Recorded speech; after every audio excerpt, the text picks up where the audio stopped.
Listener discretion is advised. Adam Carolla and Dr. Drew. LoveLine, coast to coast. Hey, everybody, it's LoveLine. I'm Adam Carolla. That's Dr. Drew. Phone number 1-800-LOVE-191. Dr. Drew, board-certified physician, addiction medicine specialist. Tonight's special guest, Sarah Silverman, is here. Sarah is the hot-looking chick from Greg the Bunny, which airs on Wednesday nights at 9:30 on Fox. And Sarah is, Drew, you know how there's not that many funny dudes around? Right. There's really not that many funny chicks around. And for almost you, none. For you to consider anybody funny, that narrows. Well, what about me? That's my point. Oh, other than you. me, Yes. Yes, it's quite high praise. And Sarah Silverman is an extremely funny person, and you don't find that too much with the vulva attached. Very funny. Ha! Yeah. So Sarah is Sarah's one of these. I think. If you watch Greg the Bunny, you know her, and she's one of these people that you would recognize probably if you saw her. But she's had a career that's been rather eclectic, doing movies and many other projects, and is sort of well respected, but maybe slid under the radar a little bit. Would you say that's accurate, Sarah? Yeah. So I told you she was funny, man. Did you hear that? A lot of people would have went, yeah, but not Sarah. She goes, yeah. Very funny. Ha! Yeah, up at the end. Yeah, you hit the last syllable of yeah. All right, so Sarah, I saw actually when we did the Hugh Hefner roast in New York, and was extremely funny, and does stand up as well. Come on, I'm right here. Yeah, I know. Do you have anything coming up, stand-up wise? Yeah. Yeah. See that? Yeah. No, that yeah wasn't as strong as the first yeah. Because I didn't realize True. I can say She this was and off, it'll be on the radio. She was off balance. Throw her the question again and Yeah, let her do the yeah. All right, and Go. Drew. Cue Drew. where's the card? And Q. Where's the card? And Q Drew. Oh, shut up. Anything coming up for you? Yeah. Actually, Dr. Drew, I'm going to be at the Improv on Saturday. Really? Whew. I hope that's in the act. Oh, and the Martini Lounge tomorrow, and the Improv tomorrow too. I forgot Wednesday. All right. Yeah, that's good. And doing stand-up. Oh, Drew. Could you imagine doing stand-up for a living? Mm-hmm. Not that Sarah has to do that. She's got Greg the Bunny, which is doing pretty good, right? Yeah. Doing it in the ratings? What, in the ratings? It's doing well. People like it. Do the Yeah. You're mocking me. No, I'm not. No, I'm not. All right. So Greg the Bunny doing well. Stand up, and we'll give some of the dates. How about around. Crank Yankers? Crank Yankers. She's on our new show, which is coming out on Comedy Central on June 2nd. Does a couple of voices on that show. Is very prominent on it, and that's going to be funny too, right, Sarah? Yes, very oh, funny. no, yeah. I know. I saw. Yeah. Yeah. All right. You saw. Have you seen some of it? I saw some of them in New York. Daniel Kellison Yeah. showed me, Mm-hmm. and they're hilarious. They're so funny.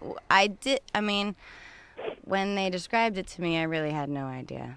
No, what but it it would look like. But Now I it see. works. It works. This could be a big show, Drew. Yeah. Really could. Definitely. Drew's hoping against hope that it's No, not. that's but fine. No, because I'm this far from dropping you. Oh, really? Already. You already did Yeah. drop me. What are you talking about? I know, but I'm keeping you hung on to me by just a thin string of mucus. You know when kids drop that mucus out of their mouth and they hang it out of their mouth and they Right. suck it back into Right, their just mouth. over your little but brother. sometimes it gets a little bit too far where it breaks off. You're right there.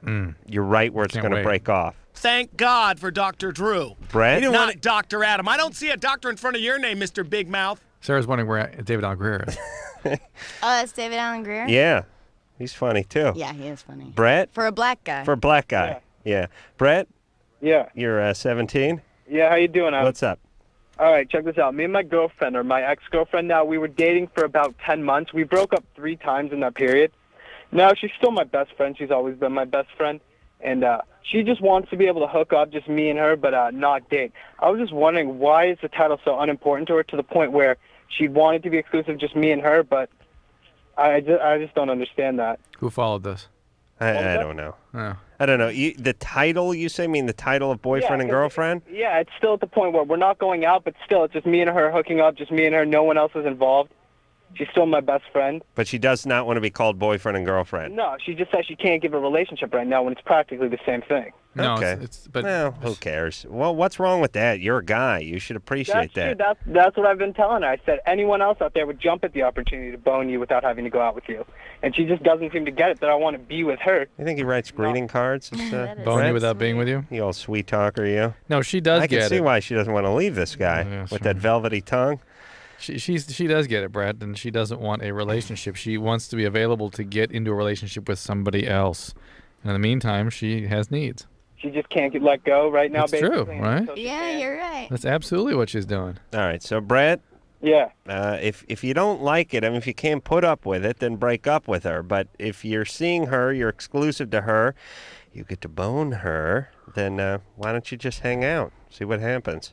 Well, yeah, we've been doing that, but I think you're more involved than you can manage with. Are you in love, Brett? Yeah. It's always with friends with benefits. Somebody gets hurt. It's Yeah, usually that's the what I women, told but her. not always. And you're in one of those situations where it's the guy. And I suggest you cut this off. She's made it clear to you she doesn't want a relationship. She doesn't want what you want from this relationship, clearly. And if you can't do it the way she wants it, you might as well. Brett, I got a plan. Drew's not going to agree with me, but let her get you pregnant. Okay? Then she'll have to be in your life. She'll have to love you. Or have a threesome for her. Have a threesome. Invite one of your bi buddies over, and you can blow him while she watches. She'll don't love know that. about that. And then maybe he can get you pregnant, but you can say it was her seed. All right, Got it. Brett. Brett, you if it's too much, then you got to break up with her. But it doesn't sound like the world's worst deal. 6 months of no contact it'll take to get over this. And if you're boning in the meantime, the clock keeps ticking. Yeah, you have to protect yourself. Does boning is still the vernacular that is used? No. It's not bone. Pops. That's old. Yeah. Yeah. Pops. I know. It's a But little I think throwback. that Sarah didn't know bone. what you meant even at first. She That's just- like an olden-timey saying. Yeah, like King Swell. David and King Solomon and people like that would use the word bone, right? That's in the Bible. Ruth. Is it not? Ruth used it. Denise? Yes, You're 38? yes. What's up? Nothing much. I'm trying to break up with my boyfriend. I've been with him 5 years, and he's just too immature for me. He's like a 15-year-old. And And I have a 15-year-old. Really? oof. And what kind of techniques have you used to try to break up with him? Everything. I even gone as far as the Dear John letters. Mm-hmm. And Wow. nothing works. He tells me all the time, well, it's not over until I say it's over. Well, I don't think you've gone far enough. You might have to kill him. Yeah. No, that thought has come across my mind many times. You should do it. How old? Yeah, listen to Sarah. Yeah, take his life, and then you'll be free. Oh, yeah, Next. sure. In about 40 years when I'm out of jail. I think restraining order and No, you change your phone number. You and kill a guy, then you give yourself a black eye. No court in the land will convict you. Absolutely. So you're I battered. mean, I just can't take him no more. He kids around too much with me. He also, And What when do you mean he kids around too much? He talks about his past that he's had with all these girls. The sexual habits that he'd had with them. He also went out with a woman up at the cemetery where he works at, and he This knows man that sounds it like a annoys me. jewel. And he's gem. just a He kid. sounds like a delight. He really does. Well, he works at the cemetery, huh? Yeah, he works at a cemetery. Just adds to and- the charm. Yeah, what's he do over there? He has sex with corpses, or No, he cuts down trees. no? That doesn't sound very cemetery-like. No, It's it's a not. euphemism. I Yeah, And when he kids around, I it's see. It's a too tree serious. cemetery. I see. It's too serious when he's kidding around. All and right. I don't even know whether or not he's kidding around or not. And the other day he was kidding around with my son, and him knowing that my son has epilepsy, he busted my son's lip by accident, gave him a bloody nose, and What do you mean by accident? he was wrestling around with my son. And my son is not the type of person to wrestle around with because he doesn't like to roughhouse around with adults. Listen, Sounds like the great Santini. Yeah. you live in your own house, right? Or Yes, I apartment? do. All right. If he comes in, you ask him to leave. If he doesn't leave, you call the police. If you're not willing to pull that kind of structure down, he's never going to leave. I've gone as far as, because I have cops in my family. My in-laws are all cops. My aunts, my uncles, a lot of them are cops, and they've told him many times. And this is a guy that he says he wants to marry me in 2 years, but he wants to wait until all his bills are cleared. I mean, if you love someone enough, you marry them at that point. All right. But Hey, well, listen, why'd you go out with this guy, you idiot? I know there's the allure of a guy who works at the cemetery. That probably drew you in initially, but after after you got over the excitement of a guy who works at the cemetery, I mean, what kept you around? What's wrong with you? I have no idea. I guess maybe it's that stupid word called love. You think you're in love, Sure, but, sure. down the line, Yeah. you know you're not. All right, listen, just break up with the guy. Get the key, change the lock on the door. Yeah, just Don't let him in. Do not let him in. Do not answer his phone. He starts banging on the door, you call the cops. That's it, period. And the fact that you're even No. arguing or having discussions with us about anything else suggests you want to be in this dance. Yeah, If you it's don't want to be in the dance, end it. Imagine heading over to her place around the holidays. You got the kid with the epilepsy bouncing up and down like one of those wind-up penises. She's over there sounding like the spokesman from the Gold Bond ads. Wouldn't you just put a pistol in your mouth, like somewhere between the salad cranberries, yeah. and when the stuffing came out? Oh, boy. I have a good life and I'm miserable. I got to explain to Denise. Denise, Yes. are you miserable? Yes. Good. Okay. Let's talk to Harper. Harper? Yes. You're 21. Yes, I am. What's up? The other day, Dr. Drew, you guys were talking to a 1-year-old who mentioned that he was having social problems, and he said that he was an intellectual person. What is going on here? I don't know. Whoa. Harper, He faded out. all right, let's put Harper on hold. Guys, and, get him on the line there and see what's going on. talk to Brian. Brian? Hey, Hey. Adam, you're God. Yeah. Just to tell you. Sure, right off thanks. the bat. Thank you. And I think it's great that you're finally telling someone to call the cops. Finally. Against people. Adam's always been against people calling the cops. I don't believe I told her to call the cops. I told her to change the locks. Or did I? You said call I think you mentioned the cops. Yeah. I hate myself now. Yeah, but anyway, my girlfriend, me and her were just talking. Hold on a second. We got one guy that's 70 feet from the phone. We got another guy who stuffed it down his wind tunnel to talk to us. Is there someone in between? One guy inhaled the phone. The other guy dropped Walked it off and away. ran to the other side of the continent. Let me try to get Brian to pull away from the phone. Brian. Yeah, I'm sorry. Give a little space between your mouth and the receiver there. All right. What's up? Yeah, me and my girlfriend were like talking yesterday. Mm-hmm. We were talking about like how much we masturbate. All right. She said as if it was normal, like 4 or 5 times a day. Yeah. For her. Yeah. Mm-hmm. And I wanted to know, like, what's normal and how am I supposed to, like, you know? Are you sexually active with her? Yeah. And she's still good for 4 or 5 times a day? Yeah. You must No. you must We really don't be really good. get much of a You must It's really true. be The more you satisfying get her. it, the more you need to do that, I think. Really? Well, it's subjective, but I Not- mean, I think that is true. Well, women do because you guys have like a dilithium crystal worth of sexual energy, whereas as guys we have like fossil fuel. We just run out. We don't have that never-ending. It's not a quartz. Source. Sex just feeds the fire for the girl. Yeah, what I mean is like we're like an old submarine. Like we run off of diesel. We have to surface 20 hours out of the day. You guys are like nuclear fusion runs your sexuality. I mean, it can just keep going. You can have multiple orgasms. You don't get tired. Orgasm's nothing for you guys. It's almost a hypothetical. For us, it's tangible. It's real. Stuff comes out of us. It's real. For you guys, it's just some place you go to in your mind. You know what I mean? It's the difference between actually getting on a plane and going on a vacation, and closing your eyes, leaning back in the tub, and thinking you're somewhere in the South Pacific. Wow. That's what you girls do with that orgasm. There's something to that. Yeah, we burn precious calories. Lose vital fluids. Fluids, yes. Yes. Brian? Yeah. All right, that's fine. But no. was she sexually abused or anything? No, not that she's told me. You sure? I'm pretty sure. Well, that's one of the ways people get sort of hypersexualized. They sort of go on a trajectory because of sexual abuse or premature sexual exposures of various types.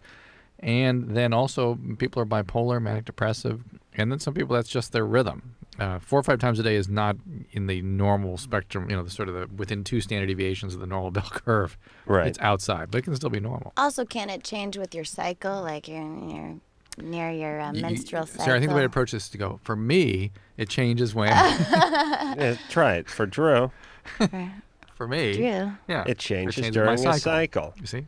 Yeah. Changes during my cycle. My Yeah, cycle. women tragically and ironically heat up around the cycle. Some do, some Some don't. do. Some actually go the other direction during the cycle. Some heat up a little around pregnancy, right? Or different And trimesters. some it's different trimesters. Some it's 0 in the first trimester and a lot in the last. Some reverse that. Yeah. There's a lot of very complicated It's a great you women. story. Bert? Uh-huh. Bert, you're 19? Yeah. Wow. You guys ever heard of a guy under, let's say, 55 named Bert? No. Yeah, my dad. Oh, No, that's where you got he's Bert. under 55. Oh, he's 40. All right. All right. That's, I was wondering how you got that name Bert. Yeah, it's actually a short name for Humberto. All right. From what, Berto? Humberto. Humberto? Yeah, I'm a half Mexican white boy. Hi! Yeah. That's a shame. So what's up? Yeah, my girlfriend's been on birth control for about 5 or 6 years. Uh-huh. 6 or 7. And I was just wondering if I should pull it out or if I could leave it in. I mean, if there's any difference. Talking about Between The your pill? Humberto's penis? Yeah. That sounds like a good, just bad art house film, doesn't it? Yeah, I think a film Humberto's title. penis? Yeah, absolutely. See it over the Well, Rialto. we got a title, Sarah. Let's write something around that title. Absolutely.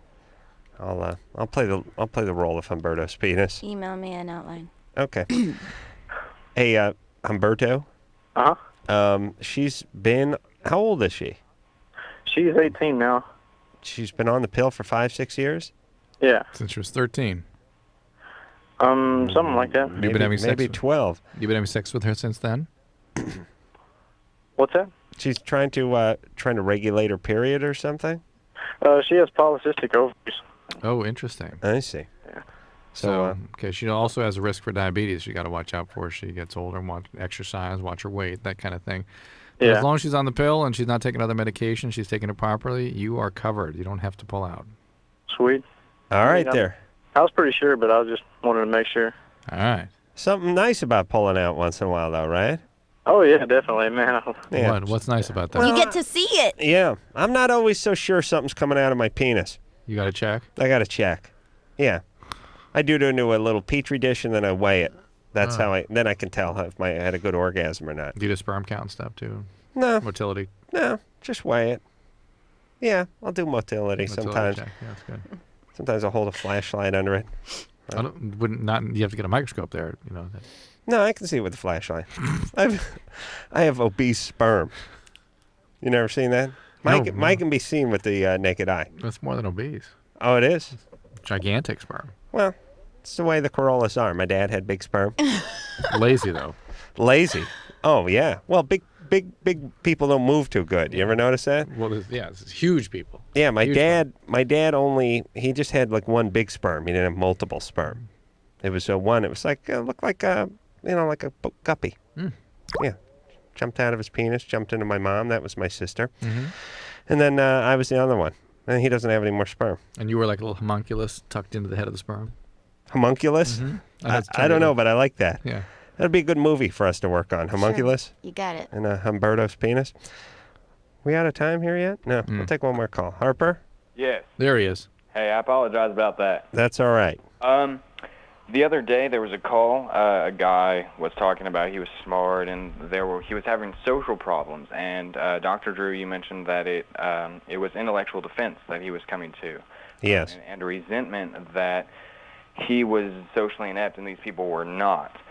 Now, I think I have. I didn't say socially inept. I said he has a social phobia, and he needs to develop social skills. And he's envious of people that do have those skills. And as opposed to developing the skills, he spends all his time in resentment. Right, he resented those people for that. But I don't exactly resent people for their social abilities.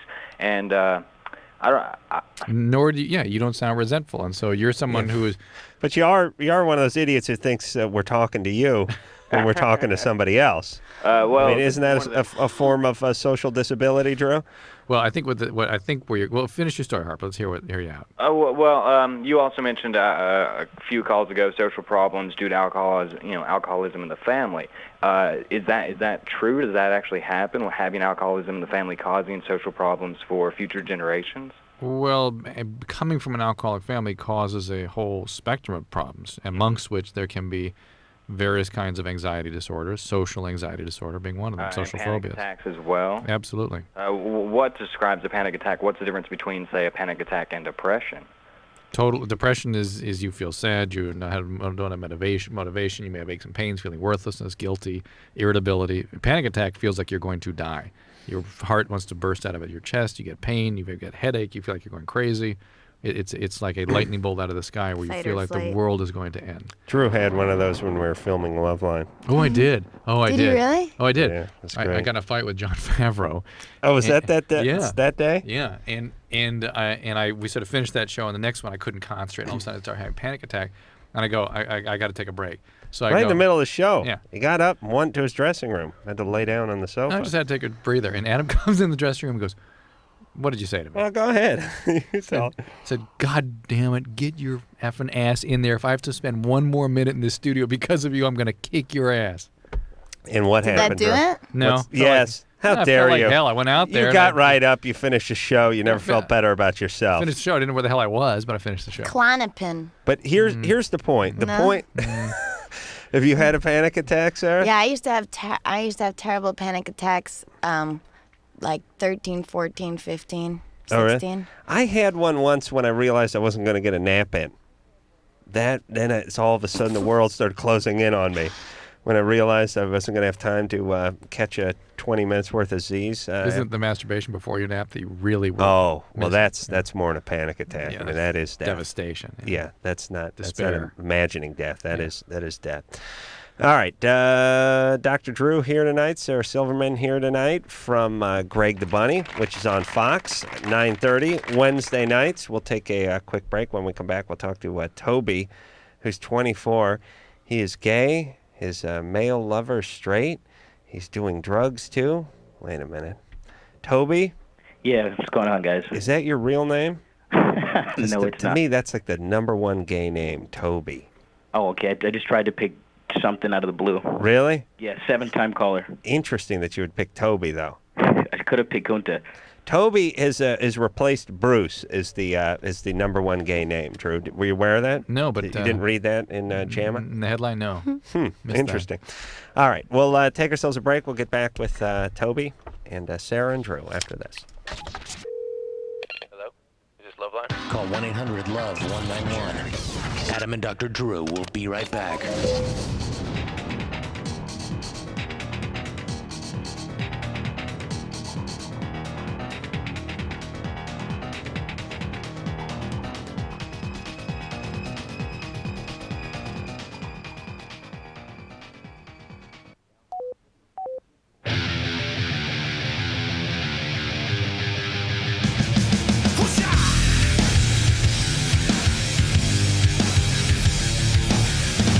Hi, this is John Favreau, and you're listening to LoveLine with Adam Carolla and Dr. Drew. Hey, everybody, it's LoveLine. Did you hear that, Drew? Oh, I heard that. Drew hates John Favreau. I don't hate He's John. a nice guy. Yeah, he's a good kid. He's a sweet kid. I love him. Hi, this is John Favreau, and What did he say to you? What was the fight about? Is it all right to ask? Yeah, he didn't say anything to me. We had a call, it was on the TV show, from a guy who was clearly psychotic and like very mentally ill and like gravely impaired to a point that I didn't even think we should be taking the call. And I said, look, you're supposed to be on medicine, aren't you? Yes, but though I won't do that, they try to get me acutely paranoid and really a danger to himself. And I said, look, listen to what they're telling you. Take the medicine, go back, get help. And Favreau goes, you don't need to listen to anybody. Don't take medicine. That's bad. And I thought, this person could die or he'll kill someone because of what you're saying. And he kept going, and I just got pissed off. Yeah, So, it wasn't quite angry, that bad. angry. But Drew's got a lot of anger that should be directed at his father that sort of comes out. Spilled over on to John Favreau. Random celebrities every once in a while. So No, be yeah. careful, be careful. It usually has to have a phallus attached to the person in order to receive the anger. if you know what I'm saying. I mean, The it's person, not the a person that- female. and there needs to be the lightning rod of the phallus. Yeah, I it see. can't really be a female. So you're cool, Sarah. Does the listening audience know that you guys are holding hands while you do this? Well, we talk Didn't we about discuss it. Yeah. that? Oh. I mean, didn't we talk about that, Sarah? Oh, yeah, I'm kidding. Thanks. Yeah. We are Yes, both I was wearing just- West did you notice Virginia that? University shirts. How weird is Well, it's that? not that weird a coincidence considering I wear mine 4 nights But out of the week. we both love The we got these shirts. coincidence is that you put yours on. We love these shirts. We got them like 3 years ago or something. Yeah. All right. Serendipity. Sarah Silverman is here, by the way, from Greg the Bunny, which airs Wednesday nights at 9:30 on Fox. Sarah is the foxy brunette, or more than a brunette. Like, is black hair a brunette? It is? I thought black hair is black hair. Brunette's brown? Sarah, what's the answer I to think that? brunette's just dark, and then the blondes are the light ones. The red are the red ones. I don't know. Got that? I don't Adam? know. I think black may be black and brunette may be brown. Hi, this is John Favreau. Toby? Listen. Come on, Drew's going to have a panic attack. Toby, you're 24. Hey, what's going on, guys? All right. First of all, I wanted to tell you, Adam, I do have a copy of Youngblood. Oh, the movie, the hockey movie? Like one in the original box, yeah. Yeah. That's a solid movie. Brunette, brownish. Yeah. Dictionary. Jesus. You two chicks didn't know the answer to that question? Very sad. Oh, wait. A person having brown or black hair. Oh. But brunette means brownish. A dictionary. A person having brown or black hair. All right. Well, where'd the brownish part come in then? It's the second definition under that. Okay, second. Toby. Yeah. What's up? Well, I don't know. I think I'm in big trouble, basically. Why? I met someone about 7-8 months ago. We used to work together. We became like really cool friends, basically best friends. Stupid me, I fell in love basically, and we'd been messing around for a little bit. To make a long story short, about 3 weeks ago, he started doing crack. I mean, we had been basically smoking pot and everything and those sort of things, but nothing that serious. How old is he? He is 21. Did you say he was straight or something? Yeah, he is. What do you mean he's straight? How do you guys mess around if he's straight? Well, I mean, I don't know. I mean, I've noticed. I mean, every couple of I've seen straight guys do that before. I mean, at least guys who I think are straight. He's bisexual. Really? Those are guys trying to be They straight. blow guys? I mean, look, those are drug addicts who are trying to make $50. We've all done that. But is that all that was? No, no, he hasn't ever gone down on me or anything. Just me. Oh, I mean. You go down on him? Yeah. And he just sort of holds still? Sometimes sometimes. Yeah. Well, that's still gay, though. You know? I wish. I mean, every once in a while he'll make it seem like he is. He'll say, "Man." But Toby, he's all over the place. You don't know what he is. Neither This does he. guy's a mess. He's a drug addict, and he's probably. I guarantee you, he's a survivor of traumatic abuse. And people with that kind of abuse have very serious boundary problems and identity issues, and he needs to be treated. He has abandonment issues, but not any like overt abuse or anything like that. Well, All right, by listen, the way, Toby. Yeah. Listen, you need to find yourself a nice, rich, older, gay sugar daddy type who's got himself like a nice 2-seater, picks you up, toots the horn. You know what I mean? You come running out with the picnic basket. You guys head down PCH, scarves blowing in the wind. Oh, Herb Alpert on the Convertible? 8-track. Yeah. But yeah. Never heard of that, Drew? Yeah. Yeah, you don't need some young crack whore who you got to drag through life. This guy's a mess. Refer him for treatment if you want to. Get the guy some treatment, and you get him. move on to a guy who can get in a relationship with you. I'm just so scared that I've never I've done it maybe twice before, and I never got any effect from it. And this last week I did it for a couple of days, and I definitely got an effect for it. And I'm scared that I'm addicted to it or something now. What's he talking about? No, he's talking about crack. Yeah, I am. Oh, you? And now I don't believe his Yeah, I call. don't believe him either. Yeah. All right, Toby. I don't believe you. Well, you think this is guys? This is my 7th time calling. I'm not bogus. I'm definitely not, and I'm not. Well, then you need to get treatment too. You already said you're marijuana addicted. You're smoking pot all the time. You've got chaotic related. I mean, you need to. You've got a lot, and you're not really perceiving your partner realistically. You seem to be very confused.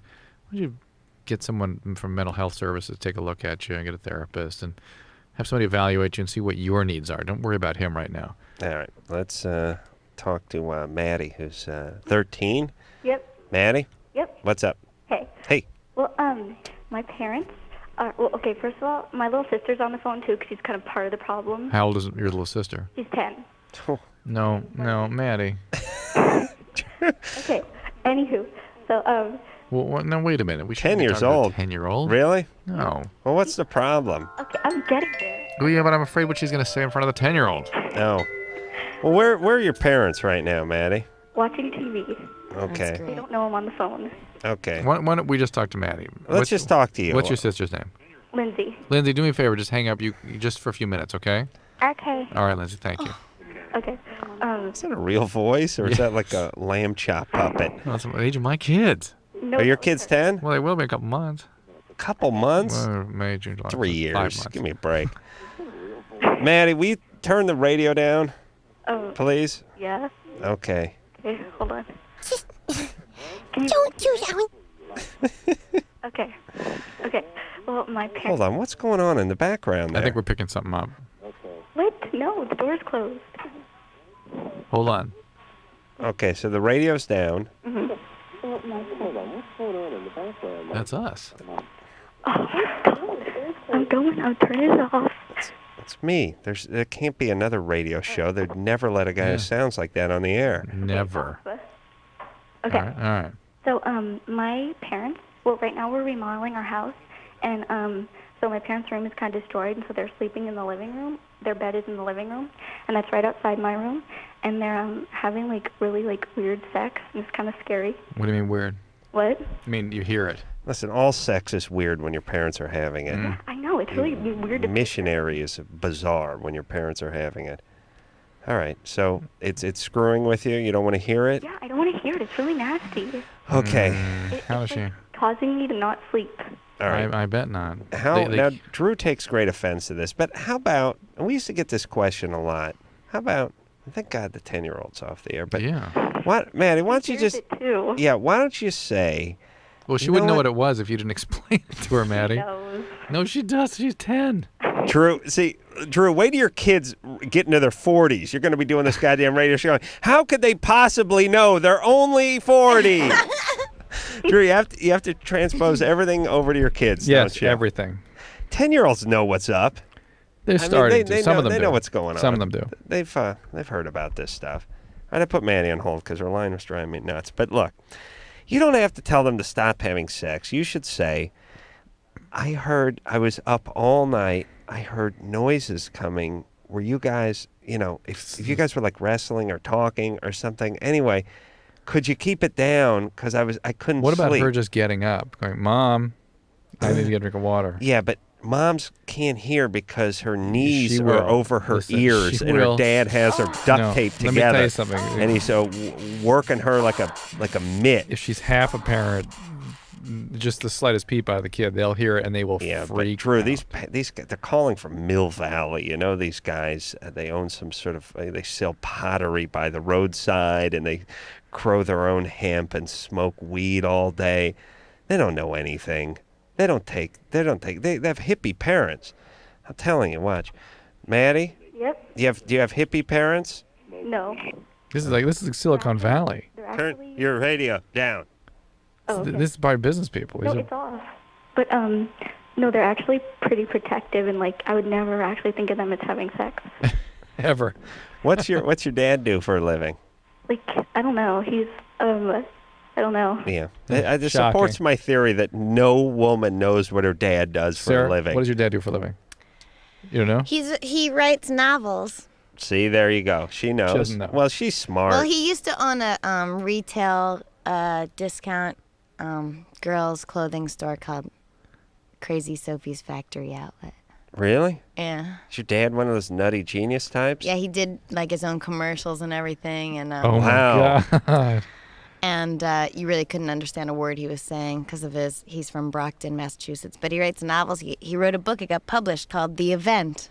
Really? I'd be so happy I said that. My dad read a book. It was a big deal. Really? Yeah. as well as a milestone in the Carolla family. Crazy Sophie's. Jesus Christ. Yeah. And what? Give me a taste of his accent. Well, I'll give you an example. My dad was saying, did you? He's not. That's. He's Kinda like, stupid. hey, did you? Where do you keep your passport or whatever? And I'm like, I keep it in a drawer. And he goes, oh, a drawer, a drawer. And I'm Right. like, yeah. He goes, how do you spell that? I'm like, DRAWER. He said, you're kidding me. He thought it was drawer. Yeah, no, he thought it was draw. Oh. Draw, DRAW. Wow. Really? Mm-hmm. This was on 2 weeks ago. Oh, all right. So he was still young. All right. So Maddie needs to tell Mommy and Daddy that she heard awful racket coming from the room and she couldn't sleep last night. Don't wait until they're getting it on again All and right. have to go walk in there All right. and watch that Whatever it wreck. is, she needs to figure out a creative way to put them on notice that they're awake. Yeah, but while they're not humping. Preferably. There you go, Drew. Sarah Silverman is our guest tonight. She's from Greg the Bunny. 9:30 Wednesday nights on Fox. We'll take a little break. We'll be right back. LoveLine, back in a minute.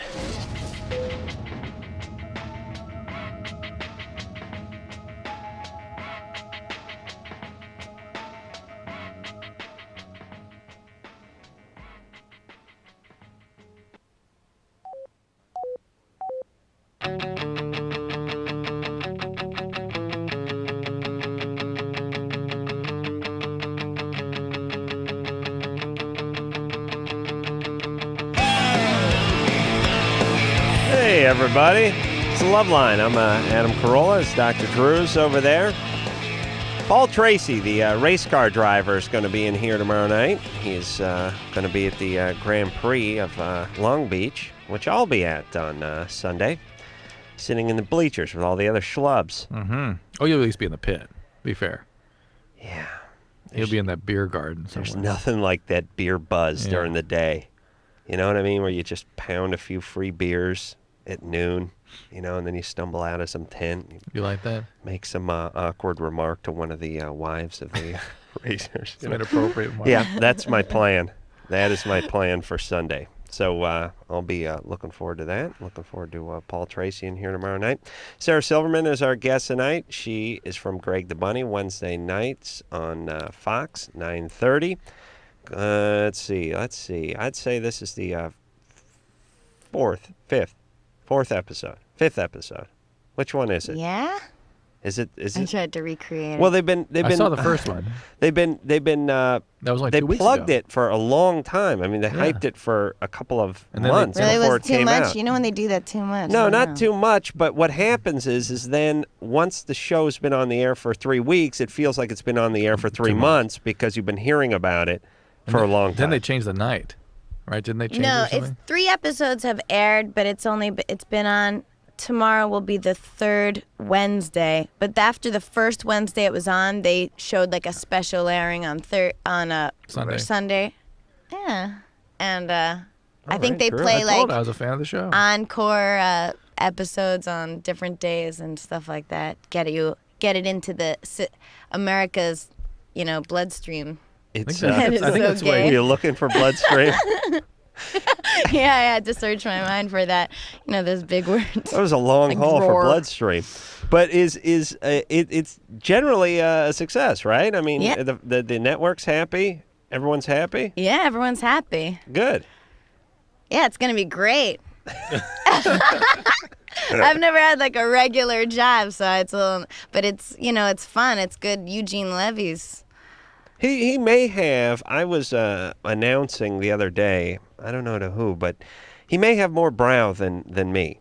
It's that's tough. better shaped than mine, but he may have more volume of brow than I have.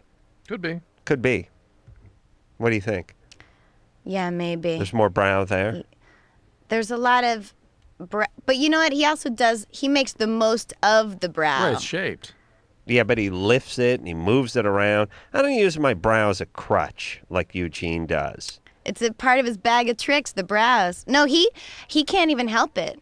Yeah, I think he can. He knows what he's doing. Because he's actually like a subtle actor. He's like very subtle, but he seems broader because of his face. Yeah, he uses his brow to his advantage, whereas I use my ass hair to my advantage. It just doesn't translate on screen as well as the brow does. Lisa, Yes, you're 27. I'm 29. Why does everybody keep saying 27? I'm 29. Well, because our retarded screeners write 27. The Damien guy. Yes. Unacceptable. It's just wrong. Yeah, I'm so going to be listen, 30 you're actually on Monday. All right, you're going to be 30 Monday, and you're going to shoot a guy who wants to call you 27? That's exactly right, because I look 24. Here we go. I've had an ass full Yeah, of let's this, get- Lisa, and we're less than 30 seconds into our conversation. Yeah, I know. Anyways, right, Sarah what's up? Silverman, you're really cool. I didn't know you were on tonight. We don't hear it here until tomorrow. So I looked up to find out who They she get a was. and tape she- delay. Whatever. East of Oh, Mississippi. wow, thanks. Yeah, I know. She cracked me up. You were on the Hugh Hefner roast, is Yeah. that it? Yeah, oh, Adam and was on Saturday that Night Live. Awesome. Yeah. thanks. Whatever. Anyways, Thanks. I'm calling because I'm horribly neglected by my 47-year-old husband. Mm-hmm. And we actually record your show a couple nights a week and listen to it in the car on the way to work in the morning. Wow. And Thank you. You go into work together? oh no, he drives me to my job and then goes on. Yeah, sort of. Okay. And how did this 20-year age difference come to be? 17. Thank you very 17 year. much. I beg your pardon. That's right. You're 29, not 27. Yeah. You know what? He was actually. I was consulting with him on my divorce about 6 years ago. He's an attorney. Yes. Kind of Yes, a he is. business. But I fired him well before I moved in with him. Fired him before you moved in with. How about were you still his client when you started dating him? No. Okay. We knew right away, and I kind of knew him. He was sort of an acquaintance, you know. All right. So It's what's up? nothing perverted that. We're fine with it. And True. how long have you been married? Just exploring. I'm just exploring. I know you God don't like damn it. You don't like attorneys, but just How quiet. long Look, have you? I don't like attorneys either. I don't have to blame anybody. How long have you been with him? 6 years. So you were getting out of a marriage at the age of 23. 24. Yeah. And what happened with that marriage?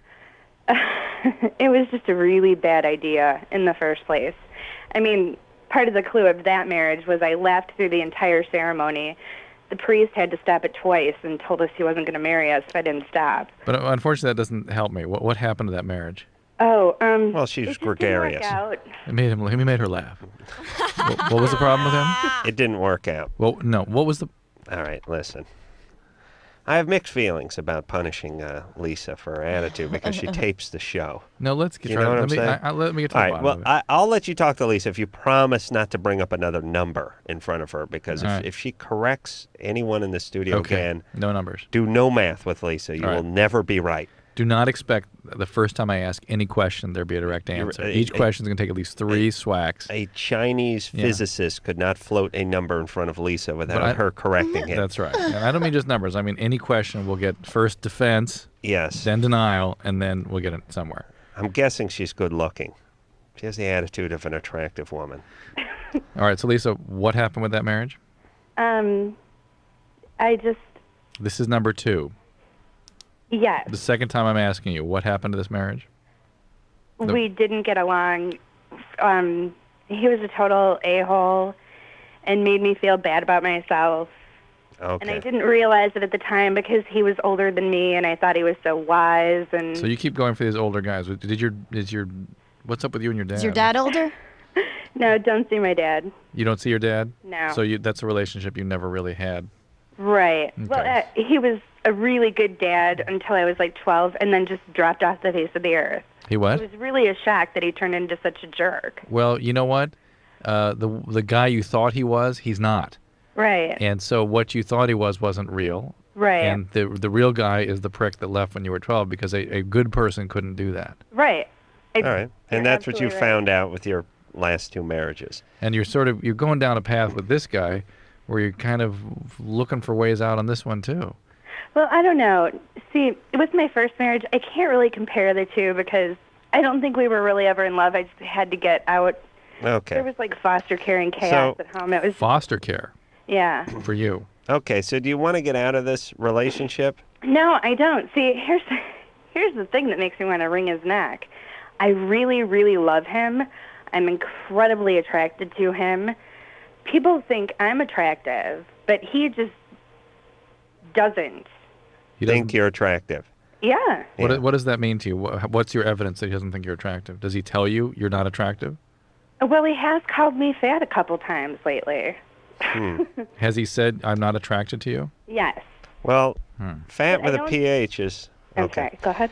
Well, hey, the guy's an attorney who married one of his clients, so we don't really trust him. Attorneys are horribly flawed people. They're really like they're salesmen with degrees. They're evil. Yes, they are flawed people. They're as bad as car salesmen, except for they have education, which makes them even more dangerous. That's exactly right. Now, I don't think at age 47 this guy's going to change a whole heck of a lot. No. But you can bring this to him and tell him you want to get some counseling and some therapy, or you want to work it out, or if things don't change, the relationship is going to end. What would he do if you brought that to his attention? Well, actually, we've been tossing around the D word lately. Divorce. Yes. Oh, my God. What a mess, Lisa. This is But a we total have- mess. But we have a baby, and I really love Oh, my God, Lisa. Oh, my God. This is where... You know, Lisa, listen. You were abandoned by your dad. You were left in foster care. You have some major abandonment and trauma issues in your past. Why don't you deal with that? And if you start healing, maybe he'll come along. And maybe if he doesn't, then you'll be in a position to make a All decision. right, so about she this should do some marriage. individual Oh, my God. And counseling. that poor child needs to have an available mom. And you know what Lisa's going to do is going to recreate for her child exactly the life that Lisa had. Yeah, well, that's what you do. He sounds like a real dink. Yeah, he's a hump. Maybe not. He might be. Yeah. He might be good. She's sabotaging. You don't know. That's true, too. But he is an attorney, Drew. You know how horrible Kind that of can be. recreating that thing with her dad, right? Absolutely. All right, let's take ourselves a little break. We'll be right back after Sarah's getting the this. hang of this. Oh, yeah. Yeah, by the 1 o'clock hour, she should really I know, be, I'm sorry. I'm really be thinking a lot of smart things. really hitting her stride. We'll be back. All right, guys, here's the deal. You looking to hook up, sick of wasting time with the wrong person? One call's all you need to make. Call the Dateline. 877-889-DATE. Call the Dateline.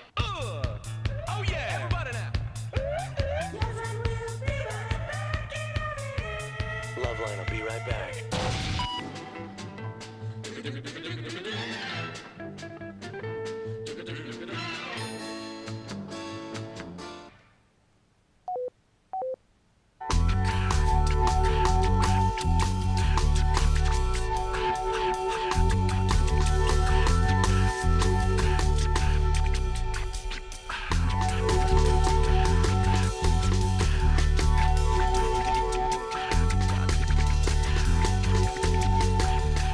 Hey, everybody. Yeah. LoveLine. I'm Adam. That's Drew. Phone number 1-800-LOVE-191. Sarah Silverman is our guest tonight. She's from Greg the Bunny, 9:30 Wednesday nights on Fox. And we are now going to get back to the phones and speak to Rachel, who's 16. Rachel? Rachel? Hi. Hi.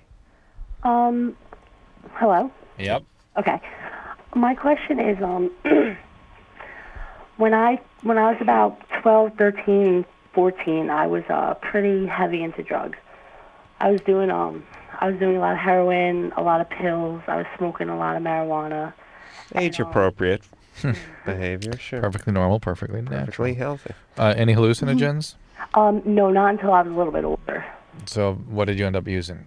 Well, I did some shrooms and I did ecstasy once, and then that was it for Any that. inhalants? No. No hoofing, what do they call it? Yeah, I think it's No, hoofing. none of that. Huffing. Yeah, that's it. But no, none of that. Okay. And I was wondering, like, how badly that affected me at that development. Well, interestingly, yeah, it's an interesting question. So the main drugs were opiates, right? Yes. And probably benzodiazepines like Valium, Xanax, that kind of thing. Yes. Those drugs actually do not, believe it or not, harm your brain. Turns out they're good for you. Turns out not good for you, but No. they don't really cause the kind of damage we see from ecstasy and LSD and other kinds of drugs. In fact, the pot is probably the most serious thing you did, in that it's been shown in some studies to delay the growth of the right frontal lobe of your brain, which is what you're using to negotiate development through adolescence. Now, that will kick back in again if you get back in some form of recovery. The problem with the drugs you were using is that they cause the most serious forms of addiction. Right. So the switch is thrown on a profound and highly active addictive disease. So are you in treatment?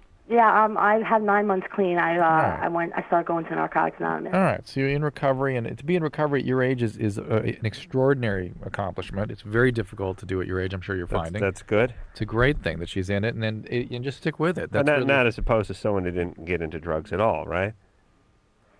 It's a preferable history not to be in drugs. Yeah, but if for someone who had You got been, a choice for your kids, Drew.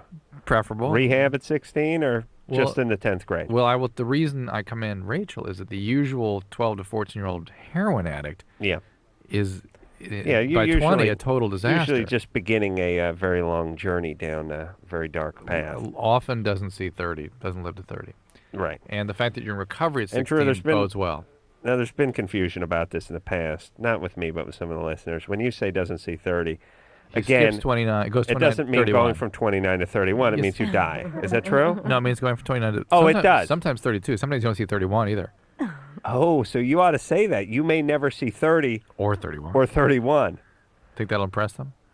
Now, that may be more confusing. Yeah. Say you'll die at 30. You'll often die by 30. I could have skipped 30 and been fine with it. It wasn't a great year. I didn't get laid much. I don't think I worked that much. In fact, I ended up napping a lot anyway. You guys are adorable.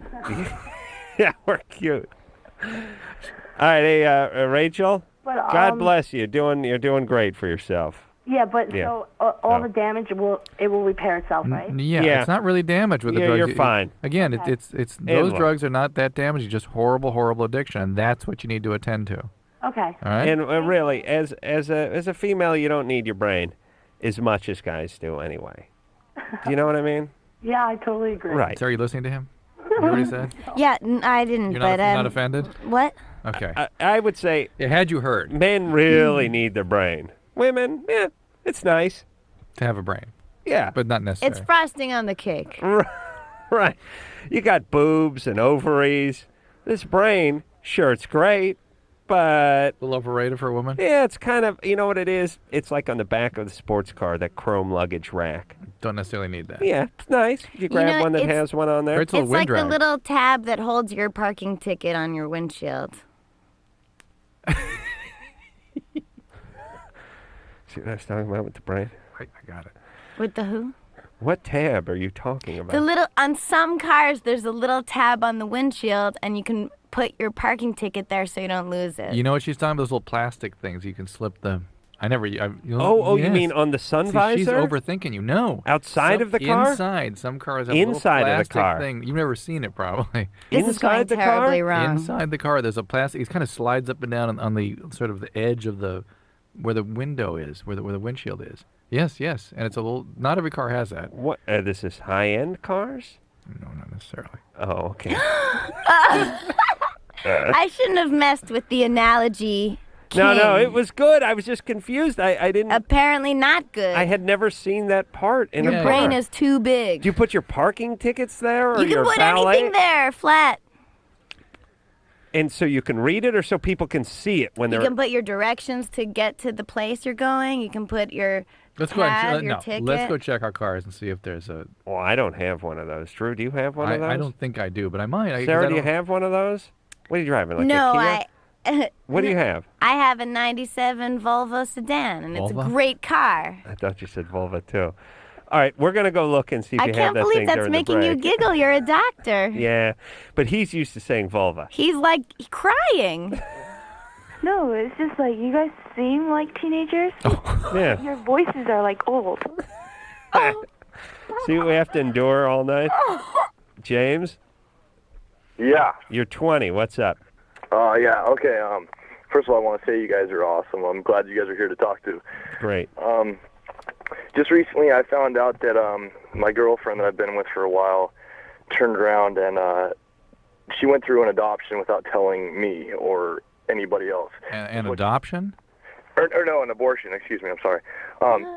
Is what she did is she told, it happened about a year ago, she ended up getting pregnant and she told all of her friends that it was some guy that she worked with. I found out 6 months later that she got pregnant by some guy that she worked with and had an abortion. And I just recently found out that it was not some guy, it was mine. How did she know that? Because she was not with anybody else. Okay. Okay. And what's the question? Why? I'm just looking for advice. I mean, I want to know how. Hold on, you were with her during that time. She said she got pregnant by some guy she worked with. Right. She didn't want to tell me because at the time I wasn't with her. I mean, she got pregnant with me, and then I left about a month later, and I was out, not with her, and then Right. During that time that you didn't have a relationship and she had no reason to believe that you ever would again, she got an abortion. Right. Okay. Let's put the history in that context. And the good news is she didn't have some guy from work banging on her. Right, but I'm just wondering, how I should go about dealing with this because I haven't really talked to her. I freaked out on her pretty bad. What's there to deal with? You were broken up and she assumed there'd be no relationship and she did something that was within her rights? Exactly. What are you freaking out about? Well, do you wish you had a child with her now? No, I'm just kind of upset because I had absolutely no say in what happened, and You I weren't in a relationship with her, and she had no reason to believe you would be. Why? It's her. You know the part. You know what the part of life confuses me. The part where people go, no. It's not that she didn't have the abortion. It's that she didn't ask. I didn't want the kid. Yeah. I hate kids. I'm 20 and I'm homeless, but she didn't ask. See, this to me is like if I go to take a leak and we're at a deli and I come back and you ordered me the corned beef, which is what I would have ordered, I'm happy. I don't get all freaked out. How dare you? I could have wanted the egg salad. No, I got what I wanted. Shut the F up. If he gets what he wants, then what's the part about where I wasn't consulted? Somebody should have told me. This is an attack, you ordering the corned beef. This massive grandiosity. I mean, think about that. She was living her own life as a separate person. All right. Yeah, James, you took off on her. This is what happens. I understand it's an emotional issue, and you have some feelings about it, but sometimes you have feelings and energy and emotions about things, but it's not anyone's fault. You don't have to lay it out on anybody. Right. Do you understand that? I mean, this happens all the time.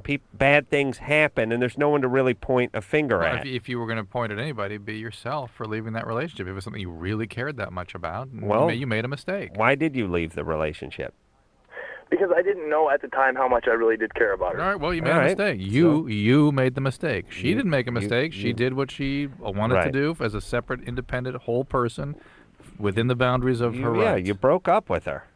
You made a mistake. Okay, so I shouldn't. Well, what are you going to do? I can't do anything about it. No, you can't. And why? What is it? What do you want her to say? What do you want her to do? Do you understand? Right, I do, yeah. Okay. When men have feelings, they always want to, do something about it or punch somebody or fix it in some way. We fix it. And, sometimes all we're made up of is feelings. So, if you feel bad or you feel a sense of loss or something, that's okay to just feel those things.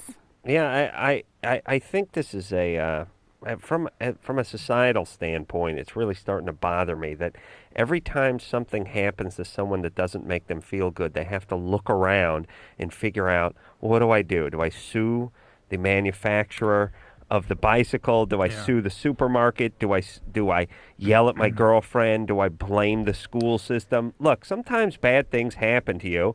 In this case, James, it's because you misjudged your feelings for her and left her. You know what that this really is almost all your fault. But not just for James so much, but this whole thing you're talking about where people can't take anything on, any responsibility for anything that happened to them. It's all diverted, deflected shame.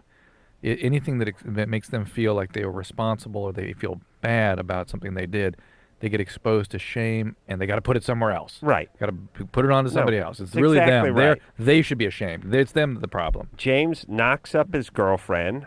Then James takes off, and God knows, maybe there was another woman involved, or for whatever reason, dumps his girlfriend, now leaves her with child and alone. She has an abortion, and he should feel some responsibility and some culpability and some shame for this, and some shame. And now he wants to know. You know what? It really should be guilt, and people, when you're not involved enough, you go right to shame. Right. You ought to be ashamed of yourself. Thank you. Then he tees off on her.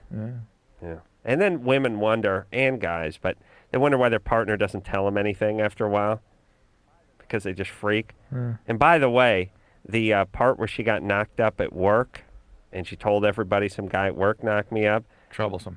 And it turns out that she told James it was him. Yeah. Speaks volumes about her.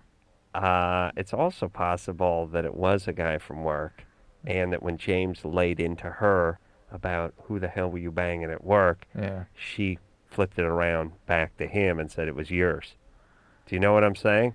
Well, what's the guy at work think? Did she ever tell the guy at work? Or is there no guy at There work? was no guy at work, allegedly. I think there may have been a guy And at now work. we're starting to think that maybe there was. I think James may have flipped out about the alleged guy at work, and she just said it was you. Do you know what I'm saying? I got you. We will never know. No. We'll never know. But you know the beauty of it? We'll never care. I mean, outside from this moment on. Ready? Go. Next. Yeah? Neil? Oh. That was funny. Anderson did that. Yeah, that was good. That's a good one. Yeah. Neil? What's up, douche nozzles? Yeah. Douche nozzle. That's the word I would I like to bring love into the that. American lexicon. Douche nozzle. What's up there, Neil? Well, let's give a little history there. This is as opposed to douchebag. I've been hearing people being called douchebags for years. Nozzle's so much better because that's the part that goes inside a lady's vagina. And it sounds so much better, like it could be used from a cab, yelling at a cab. You douche nozzle, shake your ass! You got that. And it could even be a term of endearment, like a 9-year-old boy. Oh. Hey, give me a little douche nozzle. Let your Uncle Adam at you. It's got a Yiddish douche. lilt to it. Yeah, and I could do like, my sister, she's living up in Topanga. I got a couple of douche nozzles running around. Yeah, she's all set up. But if it has to be pejorative, it'll work. Yeah, but her husband, he's a douche nozzle. Yeah. I think you should just say nozzle after a while, and then if you say just nozzle, you can say it on network TV. He's a nozzle. No, it becomes DN. What's No, that? I don't. He's just such a DN. Douche nozzle. He's a DNer. Whoa. Back to that brain thing again. Yeah. I thought you were saying some hip word for then it becomes. No, I see, I'm right. with Sarah on just the nozzle part eventually. He's a nozzle. All That's right, almost better. all right, Neil the nozzle. What's up? Hey, I just want to say, Drew, I think you give some great advice, and Adam, I love the man show. Great. Yeah. Thank you. Anyways, It's gonna be a permanent part of our show. Yeah. Drop in. Yeah. Go ahead. I don't drink that often, but when I do, I tend to drink a lot, and I have a tendency to lose my memory. Mm-hmm. And I want to know why that happens, and How many times does that happen to you? it's happened to me more than I can count. Is it happening more frequently now when you drink? Yeah, actually, Does it seem to be happening at lower levels of alcohol exposure? no, it's usually about the same amount. You drink a lot. Well, they say one of the sort of axioms out there is that if you're blacking out, that's a symptom of alcoholism. It's an abnormal physiologic reaction or relationship with alcohol. Now, I think abusers, non-alcoholic abusers of alcohol, will sometimes black out. 3, 4, even 5 times. Adam, how many times do you black out? No, I never black You out. passed out. Yeah, that's different. That is different. You vomited in the ice maker, crapped yourself, and then you passed out, right? I did not crap myself. I vomited in the ice maker, and then I went out to the alley behind the Tijuana bar to recline. A little bit. Until the cop came and kicked you? Well, what was funny is I did look, when I get really drunk, I can only use one eye because if I use both of them, everything spins around. Yeah. I did use my one eye to peer down this alley I was trying to sleep in Tijuana, and I did see a cop standing up on the street level because everything is downstairs in Tijuana. Right. And I thought to myself, I got to keep my eye on this cop. And next thing you know, he was waking me up with his nightstick. Yeah, that's what happens. But here's the beauty of booze. You don't care. I didn't care. At least you It's don't fine. smack you with it. But listen, Neil. They just poked me. So it's suspicious for the disease of alcoholism. So the next way of sort of assessing this is to look at whether or not you have a family history of alcoholism. No, I don't. All right. So it may just be heavy alcohol abuse, and it's certainly your body telling you that you're doing too much. Can you stop? Can you moderate? Well, the thing is, I'll drink, and then I won't feel anything, so I'll drink some more, and then What do you get out of drinking so much? Sometimes when people tell me this, I immediately think, geez, they're just trying to manage social situations, and I worry that people are having social phobias and they're trying to treat it with the alcohol. No, I just do it to have fun, or I just social thing, you know. But could you not function socially without it? No, I can. I mean, All right. Well, then do Well, it. then do, yeah. Yeah. Stop drinking so much. That's like just what you were saying before, that alcoholics have social phobias, but it's like a constant cycle, right? Yeah. Hey, Just thought I'd reiterate that. Where's my bourbon? Thanks for resetting the show, Sarah. Sorry. Who's the guest? I was Sarah Silverman, everybody. Greg the Bunny. I had a friend, Rudy, who the guy wasn't an alcoholic, but he had this component that when he drank, he would black out and do all these crazy things. Yeah, he was really nutty though, right? He got like the strength of 40 men at that point. Well, the bravado of 40 men, the strength of one weakling guy from the valley, thankfully. But he woke up strapped to a bed in County USC because he'd defecated on his coffee table in his dorm room and went nuts. And one time when we went to Tijuana with Rudy, we landed in we used to go to Tijuana and we'd stay with our friends who had dorm rooms in the San Diego State. And Rudy went nuts after we got back and was running up and down the halls, and he was banging on everyone's door, and he was yelling, we have to go back to Tijuana, and I'm getting my car, and we have brothers over there, we have to save them. It's really weird. You become like crazy delusional, and it's sort of like as if you're having a really crazy dream, except for you're sleepwalking. I mean, you're living it, and nothing can snap you. We gave him $1 million, like, bro, chill, and even that didn't work on him. I yelled, I'm serious, like 140 times, and he just went nuts. And I don't think the guy had the alcoholic gene, though, but he had the freak out. He had the freak out gene. The freak out thing is sort of a toxic reaction to alcohol, and some people get acute toxic depressions where they immediately get profoundly depressed and try to kill themselves, and others get these sort of accelerated, acting out, weird, delusional kinds of syndromes. Is it necessarily? It's not necessarily connected to alcoholism. It's not necessarily, as I understand it, and I don't know much about these particular syndromes, but as I understand them, they're not necessarily connected to anything. Yeah, but listen, if you have one of these blackout buddies, you cannot let this guy drink. Right. Because they just start going ballistic. And you don't know it because they're drinking and everything's going fine. We got loaded with this guy in Tijuana. It's like something clicks off, yeah. We got loaded with this guy in Tijuana.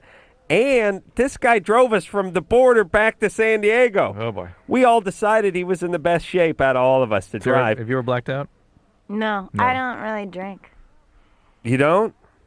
No, but I would love to. If I could, I would. But it makes me you get nauseous. Sick? You vomit? I don't vomit. I don't do that. But I'm just. Well, saying. she doesn't vomit. Adam. You don't drink?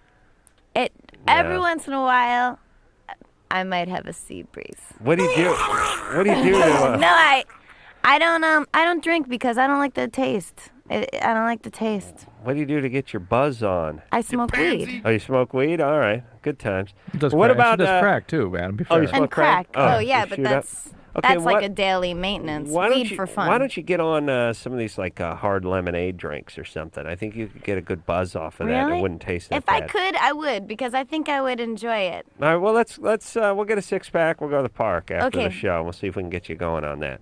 Okay, thanks. Drew, what do you drink? I'll get you like a thermos of vermouth. What's your drink? Schnapps. Schnapps? Your peppermint? Yeah. Okay. That's so gay. We'll take That's the idea. Drew's gay. We'll take a break, and Sarah I'm changing my Silverman is name our to Toby.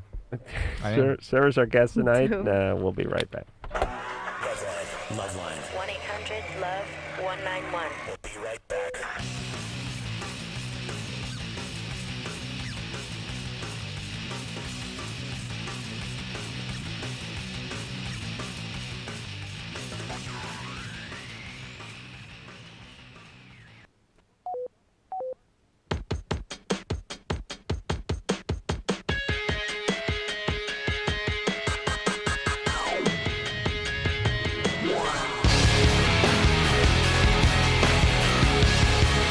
Hey, yo. LoveLine. I'm Adam. That's Dr. Drew. Sarah Silverman is our guest tonight. She's the super foxy brunette from Greg the Bunny. Well, it's true. I'm all right. You got a nice combination of smart, goofy, and foxy all working in your corner. It's sweet. It works. Thanks. It really works. 9:30 on Fox on Wednesday nights. even Anderson. I don't want to embarrass him, but he said a couple of breaks ago, it's like, yeah, Sarah's hot. Yeah, you notice he's been sort of on the board. Yeah, he's been real involved. He's definitely Next caller. definitely something there. Yeah. Oh no, this look, yeah, Anderson's part man. Why shouldn't he be attracted to Sarah? Let's talk to. What's the other part? Nozzle. Douche nozzle. No, I'm making that into a good thing. I think we should make it into a good thing. He's totally nozzle. Nozzle's hot. Sarah is a foxy woman that you can feel good about beating off to. You know? She may not feel good about it. No, she would feel good about it. No, yeah. I was. Oh no. No, I mean, she's smart. She's funny. She doesn't have a huge cans. You know what I'm What saying? are cans? The tushy? Boobs, Oh, boobs. boobs. Yeah, I mean they're nice. Don't get me wrong, but what No, I'm they're saying just- is bouncy. She's a foxy girl you could bring home, and people wouldn't be going, come on. You know, with the gum chewing and the fake boobs and that. I would be honored if you masturbated to me, Adam. Oh, see, there you go. Well, it's gonna happen. It's gonna happen. Yeah. Sarah, I'm sorry. No. Oh. Come on. Oh, it just did. It just happened. I can do it with my feet now. We could be brother and sister. Yeah, we really could. We have the same bushy, unwanted hair. No. No, No. you're too attractive. You're too attractive for a Corolla. We don't have that kind of stuff. And we're not that smart either. Oh. This is Taboo 2, one of my favorite films of all time. Porn film. Well, why do you have to ruin it? Why do you have to classify it negatively by saying porn she film? needs to know the context. Do it with style. He does it with me. Oh yes, he does. This is a brother and sister that got it on. Oh, yeah, I That have you friends knew into that. him. Yeah, this would be our connection if we were brother and sister. Well, maybe you did. Here's what I like. But you don't! I really lay it out like Liza Minnelli. He only reveals what he wants you to see and then shows it all. And when he does, he satisfies me. A little more Ethel Merman than Liza Minnelli. I'm not only singing this to Sarah, but all the sisters I'd like to have sex with. Just what he could do. You'd want him to if you only knew. Would you Thank ask Sarah? What year is this? Is this like an 80s porn? Is this Let's more say of a... it's 80, so 81. Is that the beginning of early video 80s. or is it film? Well, it's on video now because it's too much trouble for was me to probably set film. up the 35 millimeter. But No, it's it probably it was shot on film and That's what probably I'm asking. transferred to. You know, it's funny. You ever see? Sarah, maybe you never did this, but Drew, growing up, you probably saw a stag film via a projector. I can remember many attempts to see one. It's, you know, it's it was like difficult it was to like get it was things like setting up. Right. Really, it was like Don Quixote, and you're like going for the Grail. You're looking at whose brother has got a The guy guy's got the film. projector. Here's the deal. Here's how it would always work. One guy's got the films. In my case, it was Ray's older brother, my buddy Right, Ray's always an older older brother. brother with the film. Another guy has a projector. And then there's a third guy who has a bulb for the projector because the projectors have these like $65 bulbs that burn out all the time. But then where are you going to show it? Well, Somebody needs a now we need a wall. place to show it. Yeah, and the parents can't be there. And No. We went to my grandparents' house who were out of town and showed it on their white dresser front. And the thing that's funny is the films would always bind up, and then you'd see the film beginning to burn, beginning to melt from the bulb. But when it's a porn film and there's like 11 teenagers in the room, people are diving over each other trying to protect the film. No, it's yeah, in slow motion. It becomes like a scene from Die Hard. Ray diving in slow motion at the 16 millimeter projector. And then I actually walked with the tape. So I actually beat off to it was a 8 millimeter tape. You were like taking a strip and looking at it through the light. Yeah, in the bathroom. The And 8 millimeters across, holding it up to like your eye. 8 millimeters is was the width of the tape. 8 millimeters is less than a third of an inch. It was. You get the image here, Sarah. Him holding up tape. It is a little bit. It's 5/16 of an inch wide, And that includes the perforation in the other part, too, I believe. The actual image on it could be fit onto a match head. Can't and I you was get a holding that bigger up. image just in your brain? No. You don't know, That's not- guys. yeah, men you don't need know, to see, guys. need to watch. Now, I could close my eyes and see, like, unicorns humping or something, but I could not see real live Well, you people could you humping. could see it, but it wouldn't do the same It thing. wouldn't work. It wouldn't work. So instead, I would hold that thing, looking for the proper frame, by the way. Jesus Christ. I tell that story to my kids when I'm discussing, when I give them that, here's how poor I was. Erica, Hello, everybody. you're 28. Yes, sir. And I've been afraid now, listening to all of this, that my problem isn't dramatic enough for radio. That's all right. Go ahead. I'm trying to figure out if I'm addicted to internet dating or not. Mm-hmm. The numbers are like this. I've been on about 30 dates in the last 6 weeks. And it's not that I sleep with all of them, but I get a rush on putting on the skirt and deciding which Thai food place to go to. But I'm enjoying it, but there's some element of obsessiveness going on, and I just... Always Thai food? Hey, maybe you're obsessed with the meat crab appetizer more than you are the computer dating. It's like there are 2 Thai restaurants in Pasadena. Now, by the way, this is the beauty of this show.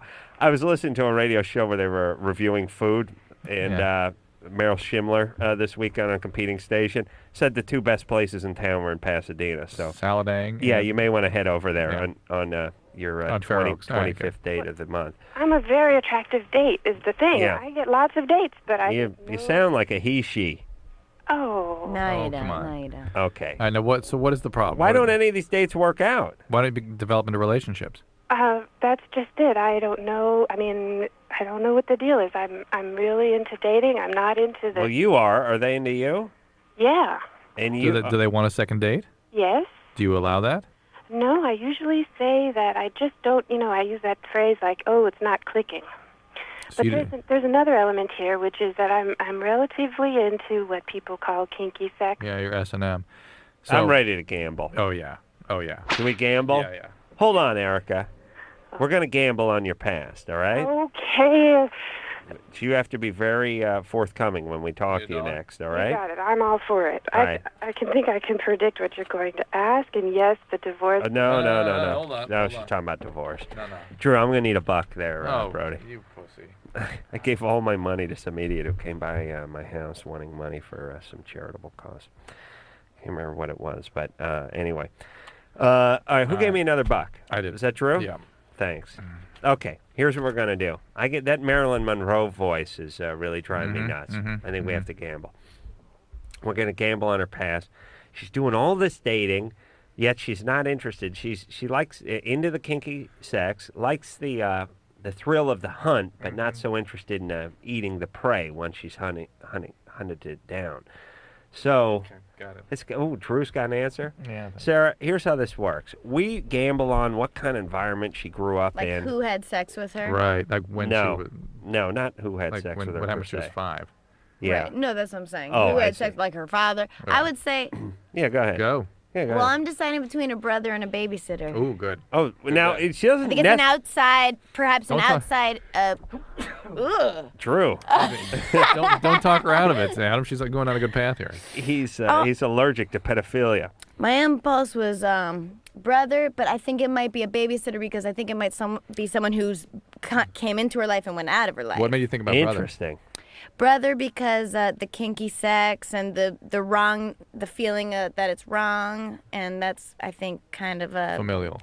Okay. Yeah. So you'll That's a good go. bet. So where you going, brother or babysitter? I don't know. Do you gotta guys pick want one. to take another one? Give her both. I'll take Give the her- one. give that- I'll give you both. Give her We'll both. give you Really, for both. being the guest? Yeah, that's right. Yeah. All right. Next time we won't be so kind. Okay, I understand. Okay, Drew. I get like lots of neglect, like daycare, and in those daycares or whatever kind of situations of unsupervised and weird sexual acting out of other kids on her. So child on child sexual abuse, and then lots and lots of physical kinds of aggression in the home.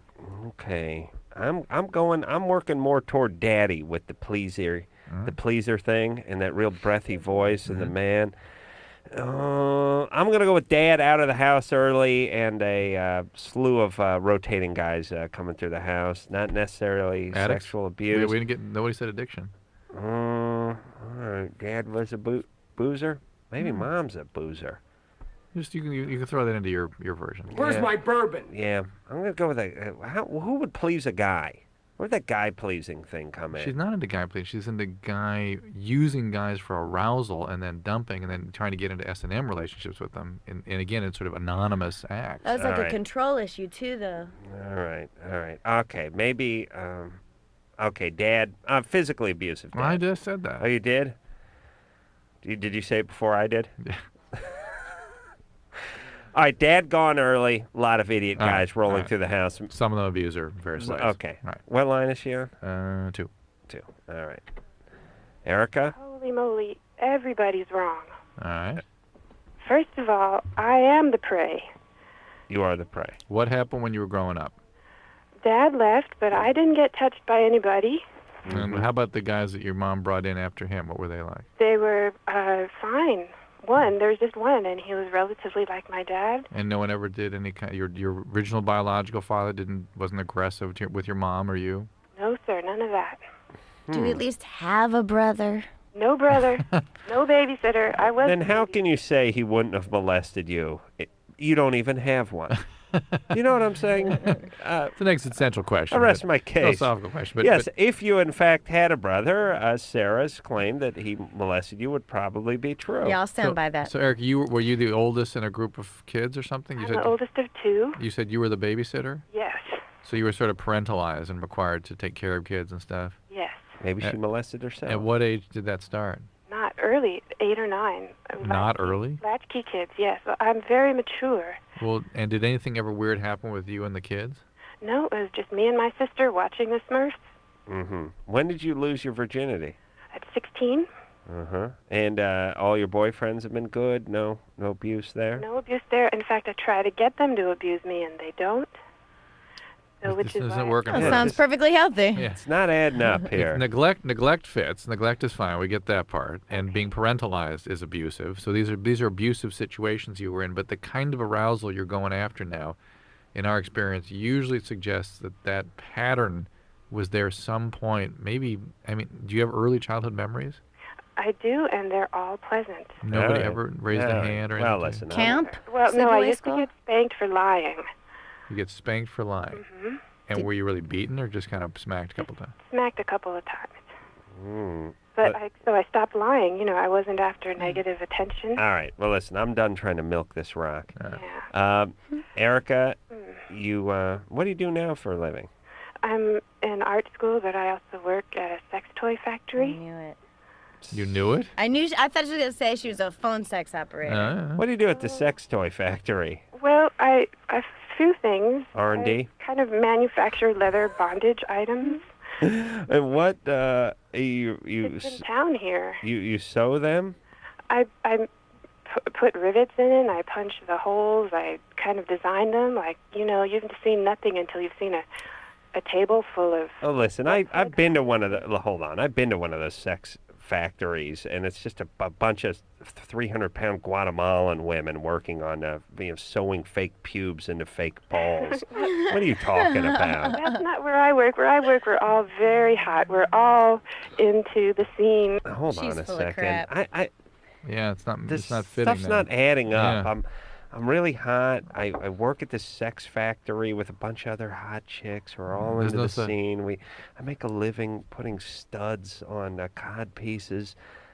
What the F is I she think she's talking going about? after this is one of her computer dates all over again. What she's doing with us? Yeah. She's getting a She's- thrill out of this? You know, she thinks she's Erica, what do you enticing. mean? Where do you work? What's the name of this place? It's called the Stock Room. It's in Silver Lake. And you and a bunch of hot chicks just work on restraint devices for bondage idiots? We're not all hot chicks. We're very serious about quality. The problem Is quality blowjob one? Oh, we're not. The problem is that I can't find the problem, yet it seems like there should be a problem. All right, baby. Well, I'm reading a book too called Female Perversions by a woman named Kaplan. Go read that book. Female Perversions by Kaplan, and you'll see where some of this stuff comes from. And then you see if you want to do something about it. If not, fine. She's as jacked up as somebody who claims nothing has ever happened to her. As we've ever had. We've ever spoken Yeah. to on this show. Yeah. All right. I'd be curious if... I'm not sure that everything she's telling us is the truth. But, look, if you're doing something that you don't want to do, then you stop doing it. And if you can't stop doing it, that's the time you need help. Right. That's addiction or compulsion. Right. Sarah Silverman is right. All right, we will take a quick break. I'll give everyone their $1 back, and we'll be right back after this.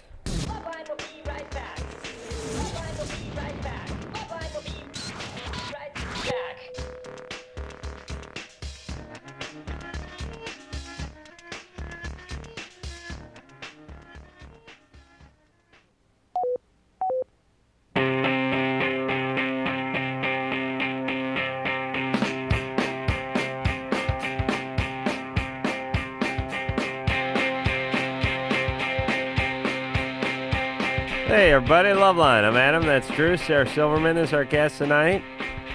She's the super hot chick from Greg the Bunny. 9:30 on Wednesday nights on Fox. And let's see if we can power through some calls. Jason? Hello? Yes, you're 21. What's up? What's up, Adam? What's happening? Man, I cannot get Hash Pipe out of my head now ever since you said that's your song. Hash Pipe? Yeah. Weezer? Oh, yeah. That Yeah, I is like your that song. Yeah. How's it go? I don't know. Go ahead, Jason. I got a question for Dr. Drew. Yeah? I got a buddy who's hooked on methadone. Mm-hmm. I have no idea what this is, what it does, what it's for. It's a long-acting opiate. It is an attempt to... You got to turn your radio All right, down. I'm going to put him on hold, and you just talk to All him. right. Methadone is an opiate replacement therapy for heroin addiction, basically. It also is a medication some people use for chronic pain syndromes. It is profoundly addictive. It is extraordinarily difficult to get off.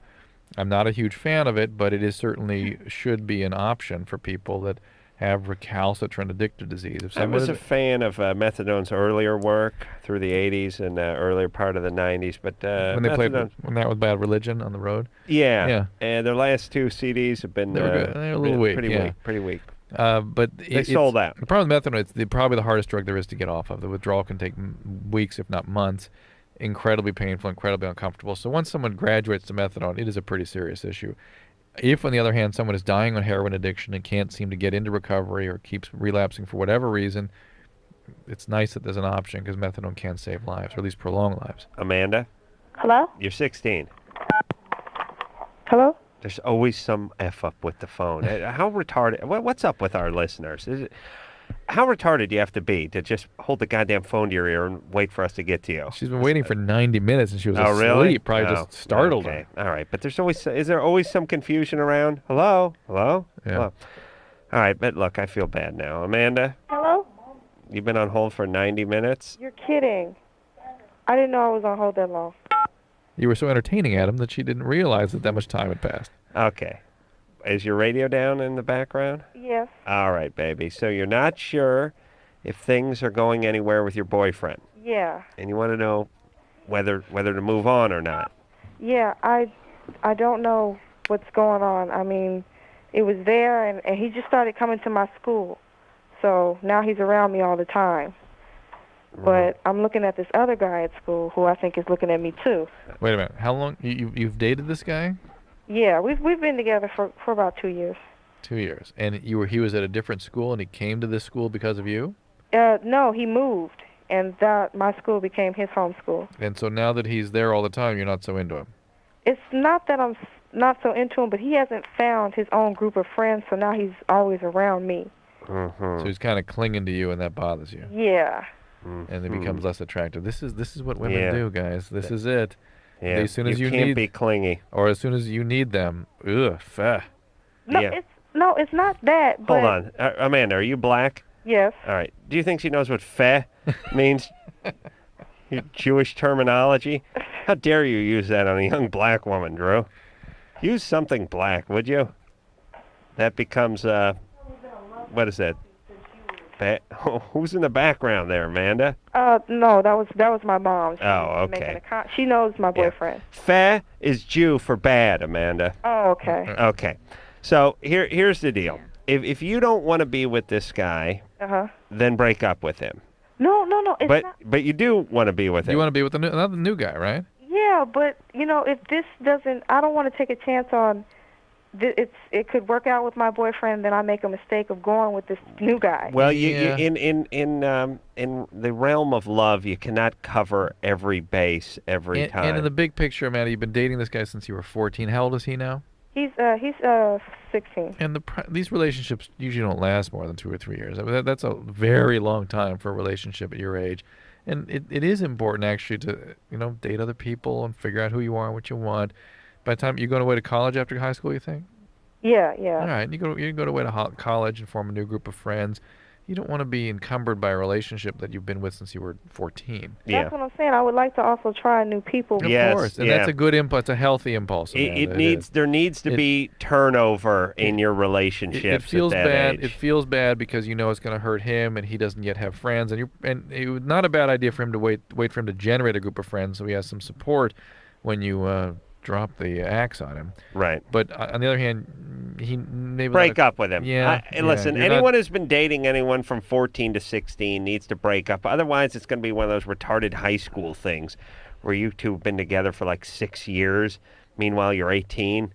You know what I'm saying? Yeah. It's always weird. You need to turn over. It gets harder and harder the longer it goes on. Drew with the fe. Yeah. Biatch. I thought that was a universal term. Fe? Fe. No, that's Yiddish. All right, let's talk to Drew. Can't pick someone to call. 5. All right, hold on. Karen. Yeah. You're 28. Yep. Your boyfriend says he doesn't want to get you pregnant. Yeah, he's I'm not sure what I guess I'm 28 and he's 30, and he just seems to be really disinterested in sex. He's interested in foreplay. He's interested in oral sex. He's interested in other things, but He's interested in receiving oral sex? yeah, he is, and he's willing to be he's willing to return the favor. I'm just What a guy. I'm just wondering. I guess. All right, hey, Karen, turn your radio idiot, down. will you turn your goddamn radio down?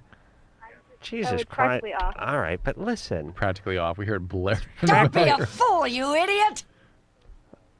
Is it every second or every third call that has the radio up tonight? Every second. Is it up 350% from It's normal louder nights? than our voices. What is going on? Is it leave your goddamn radio on night? Every second. Jesus Christ. I blame everyone but me, as usual. What is going on? We got to go to break. All right. Karen? Yeah. Maybe he doesn't like intercourse. Maybe that's too intimate for him, or maybe he's scared of the cootie factor like me. Or does he not want to get you pregnant? I mean, that's what he said, but he's. No, it's not that. No way. At 30? You're on the pill? Yeah, I'm on the pill, and Well, I'm. it's an intimacy issue, Yes. or he just doesn't physically prefer He it. just likes oral sex. Some Yeah. guys are that way. Hey, Yeah. hey. Yeah? I'm the president of that club. Right, Sarah? Yeah. Of what? Yeah? Yeah, there you go. Thank you. I'm sorry, I was somewhere else. Okay, so I know there's nothing wrong with me. So what's up? So I was like you, and I used to think that these Datelines were totally cheesy. Why can't I meet anybody? But I tried everything else and thought, what the hell? So I called the Dateline and actually met a cool guy. I called the Dateline and I hooked up with some cool people. Believe it or not, other normal people are out there looking too. 877-889-DATE. 1-800-LOVE-191. We'll be right back.